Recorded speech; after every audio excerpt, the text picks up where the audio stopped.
हमारा एक सामाजिक संगठन से प्रेरित राजनीतिक संगठन।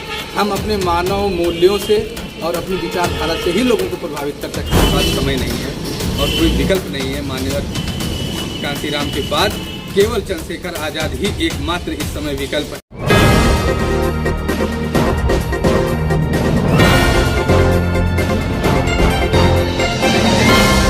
नमस्कार, आप देख रहे हैं सच के साथ इंडिया समाचार। मसीनिया ग्राम में मनाया गया मान्यवर कांशीराम साहब की जयंती। आपको बताते चले कि अयोध्या जिले के मसीनिया में मान्यवर कांशीराम साहब की जयंती आजाद समाज पार्टी के कार्यालय पर बड़े ही हर्षोल्लास के साथ मनाई गई। मनीष आजाद भीम आर्मी के जिला उपाध्यक्ष जी ने जनसभा को किया संचालित। मौके पर मौजूद रहे आजाद समाज पार्टी के मंडल प्रभारी राहुल भारती जी ने जनसभा को किया संबोधित। मौके पर आजाद समाज पार्टी के जिलाध्यक्ष देवेश कुमार पिंटू, जिलाध्यक्ष भीम आर्मी मनोज चौधरी, जिला प्रभारी भीम आर्मी राकेश चौधरी, जिला उपाध्यक्ष आजाद समाज पार्टी वीरेंद्र मौर्य, वरिष्ठ जिला उपाध्यक्ष अनूप रावत, जिला उपाध्यक्ष आलोक रावत सहित सैकड़ों कार्यकर्ता मौजूद रहे। नमस्कार, आप देख रहे हैं सच के साथ इंडिया समाचार। मैं शिवम प्रियदर्शी। आज हमारी टीम उपस्थित हुई है आजाद समाज पार्टी कार्यालय पर, जहां पर आज 15 मार्च के उपलक्ष्य में मान्यवर कांशीराम साहब जी की जयंती बड़े ही धूमधाम से मनाई जा रही है। यहाँ के कार्यकर्ताओं में गजब का रुतबा है, जोश है और मान्यवर साहब को लेकर के बहुत ही ज़्यादा उत्साहित हैं। अभी थोड़ी ही देर में आपको रूबरू करवाने वाले हैं हम। हमारे मंडल प्रभारी जी यहाँ पर उपस्थित हैं। पार्टी से आज़ाद समाज पार्टी के मंडल प्रभारी राहुल भारती जी, आज़ाद समाज पार्टी जिला प्रभारी। जैसा कि आप लोग जानते हैं, मान्यवर साहब से आप सब रूबरू होंगे, किस प्रकार से दलितों के लिए संघर्ष किया, किस तरीके से अपनी नौकरी को छोड़ करके, अपनी फैमिली को छोड़ करके आगे बढ़े और समाज को एकत्रित किया, संगठन बनाया, पार्टी बनाई, यहाँ तक कि 4 बार शासक भी बहुजन समाज को मान्यवर साहब ने बना दिया। लेकिन आज जिस प्रकार से मान्यवर साहब का संघर्ष सामने आया था, बहुजन समाज पार्टी एक उभरती हुई पार्टी, राष्ट्रीय लेवल की पार्टी थी, नज़र आई। आज कहीं ना कहीं बहुजनों में ये एकता देखने को नहीं मिल रही है, क्योंकि भाई साहब आज और हम ज़्यादा रूबरू नहीं करवाएंगे, ज़्यादा बताएंगे नहीं मान्यवर साहब के बारे में। ये सारी बातें हम जानेंगे स्वयं ये आज़ाद समाज पार्टी कार्यालय पर उपस्थित सभी पदाधिकारियों से। और अब सबसे पहले आपको रूबरू करवाना चाहेंगे आज़ाद समाज पार्टी के मंडल प्रभारी माननीय राहुल भारती जी से, और जानेंगे कि इस समय किस तरीके का यहाँ पर उत्साह है और किस तरीके से यहाँ पर जो है मान्यवर साहब की जयंती को मनाया जा रहा है, और लोगों को भी किस प्रकार से जागरूक करेंगे और अपनी पार्टी को किस प्रकार से मजबूत करेंगे, ये सब जानेंगे माननीय राहुल भारती मंडल प्रभारी जी से। सर, पहले तो हम आपको बहुत बहुत धन्यवाद देना चाहेंगे और मान्यवर साहब को भी धन्यवाद देना चाहेंगे। फिलहाल आज यहाँ पर लोग इकट्ठे हुए पार्टी कार्यालय पे, तो यहाँ पर और भी सारे लोगों का आना था, शायद लोग आ नहीं पाए हैं, तो इस पर सिर्फ पदाधिकारी दिख रहे हैं।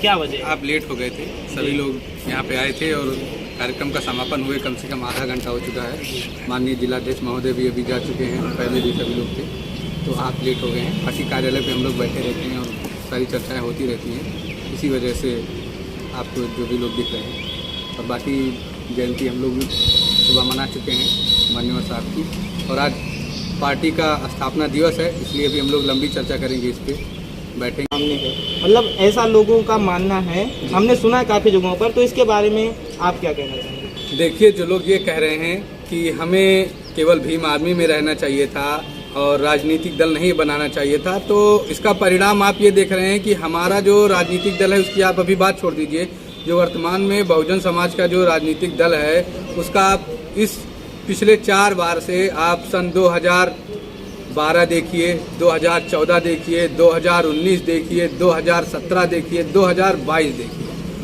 आप लगातार हार रहे हैं। 2022 में आपका वोट परसेंटेज 10% रह गया है। वो 10% भी कौन वोट बैंक है आपको पता है? वो 10% वो व्यक्ति हैं जिनको अभी भी हमारे समाज में हाथी के अलावा कुछ नहीं पता है। उनको बहन जी से भी कोई मतलब नहीं है, कि वो बहन जी के वोटर हैं या क्या है, उनको पता ही नहीं कि अगला चुनाव चिन्ह कौन है। मतलब उन पे बीएसपी का ठप्पा लगाया गया है। बीएस हाँ, उस पर ठप्पा लगाया गया। वो भी हमारे चुनाव चिन्ह के अलावा कोई चुनाव चिन्ह नहीं जानते। वो हाथी, वो मान्यवर साहब के मिशनरी लोग हैं। तो क्या इस तो अब आपके पास कुछ है नहीं खोने को। अब बहुजन समाज को एक नए चेहरे की तो नए राजनीतिक दल की जरूरत है। कैसे मंडल प्रभारी जी आजाद समाज पार्टी और भीम आर्मी किस तरीके से इस मानसिकता से बाहर निकाली गई लोगों को कि उनके ऊपर बीएसपी का ठप्पा लगा हुआ है? हमें किसी को निकालने की जरूरत नहीं पड़ेगी। नहीं, जरूरत लोग तो आने है, वाले समय पे जरूरत तो है, समझ क्योंकि बदलाव जाएंगे। करना है। देखिए, हम राजनीतिक दल में हैं, हम अपने कामों से इतना लोगों के दिल में वो भर देंगे कि उनको खुद ही जरूरत महसूस होगी कि अब हमें इसकी जरूरत है। वो खुद काम महसूस तो करेंगे। संगठन भी कर रही है ना सर, आपका संगठन भी है जो लोगों जी, के काम लिए कर दिन रहा रात काम कर रही है, लेकिन पार्टी में लोगों को तो तोड़ना भी पड़ेगा, मरोड़ना भी पड़ेगा, अपनी ओर खींचना भी पड़ेगा, और कहीं ना कहीं कुछ चीजें हैं जो लागू भी करना पड़ेगा। तो लोगों को जितने वोटर आपके पास आएंगे उतना पार्टी आगे बढ़ेगी, लेकिन इसके लिए लोगों को राजनीतिक स्तर पे जितनी राजनीतिक पैंतरेबाजी होती है तो वो हर तरह की पैंतरेबाजी हम लोग नहीं कर सकते, क्योंकि हम लोग किसी का संगठन तोड़ के, किसी को कहीं से जोड़ तोड़ की राजनीति करके, लालच देके, ये चीज़ नहीं। हमारा एक सामाजिक संगठन से प्रेरित राजनीतिक संगठन है। हम अपने मानव मूल्यों से और अपनी विचारधारा से ही लोगों को प्रभावित कर सकते हैं अपने काम से। तो इस तरह हम अपना काम करेंगे। थोड़ा समय लग सकता है, लेकिन हम 100% है कि अपनी विचारधारा को लोगों तक पहुँचाएंगे। आप हमारे चैनल के माध्यम से मान्यवर साहब और अपनी पार्टी को लेकर के क्या संदेश देना चाहेंगे? जी, हम अपने चैनल के माध्यम से और अपनी पार्टी को लेकर ये संदेश देना चाहेंगे कि देखिए, अब आपके पास समय नहीं है और कोई विकल्प नहीं है। मान्यवर कांसीराम के बाद केवल चंद्रशेखर आज़ाद ही एकमात्र इस समय विकल्प हैं।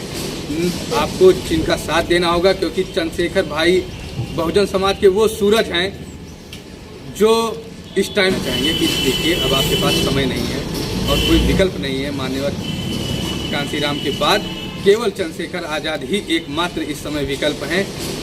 आपको जिनका साथ देना होगा, क्योंकि चंद्रशेखर भाई बहुजन समाज के वो सूरज हैं जो इस टाइम पे बहुजन समाज को उजाला दे सकते हैं। और अगर समझ लीजिए चंद्रशेखर भाई के नाम का चिराग बुझ गया तो आने वाले 100 साल तक कोई बहुजन समाज में नेता नहीं पैदा होगा, और जो जहां सर उठाएगा उसका सर वहीं काट दिया जाएगा।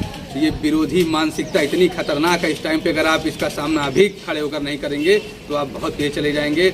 हम आप कुछ नहीं उठा पाएंगे, केवल बहुजन समाज की लाशें उठाएंगे। इस समय ऐसा है कि अब आपको तुरंत बहुजन समाज में चंद्रशेखर आज़ाद का ही साथ देना पड़ेगा, उन्हें ही अपना नेता मानना पड़ेगा। यही एकमात्र हमारे पास विकल्प है। बहुत बहुत धन्यवाद सर आपका। आपने देखा, हमने रूबरू करवाया आपको आज़ाद समाज पार्टी के कार्यालय पर मंडल प्रभारी जी से। इसी के साथ आप जुड़े रहिए सच के साथ इंडिया समाचार से। मैं शिवम प्रियदर्शी, कैमरामैन राहुल के साथ।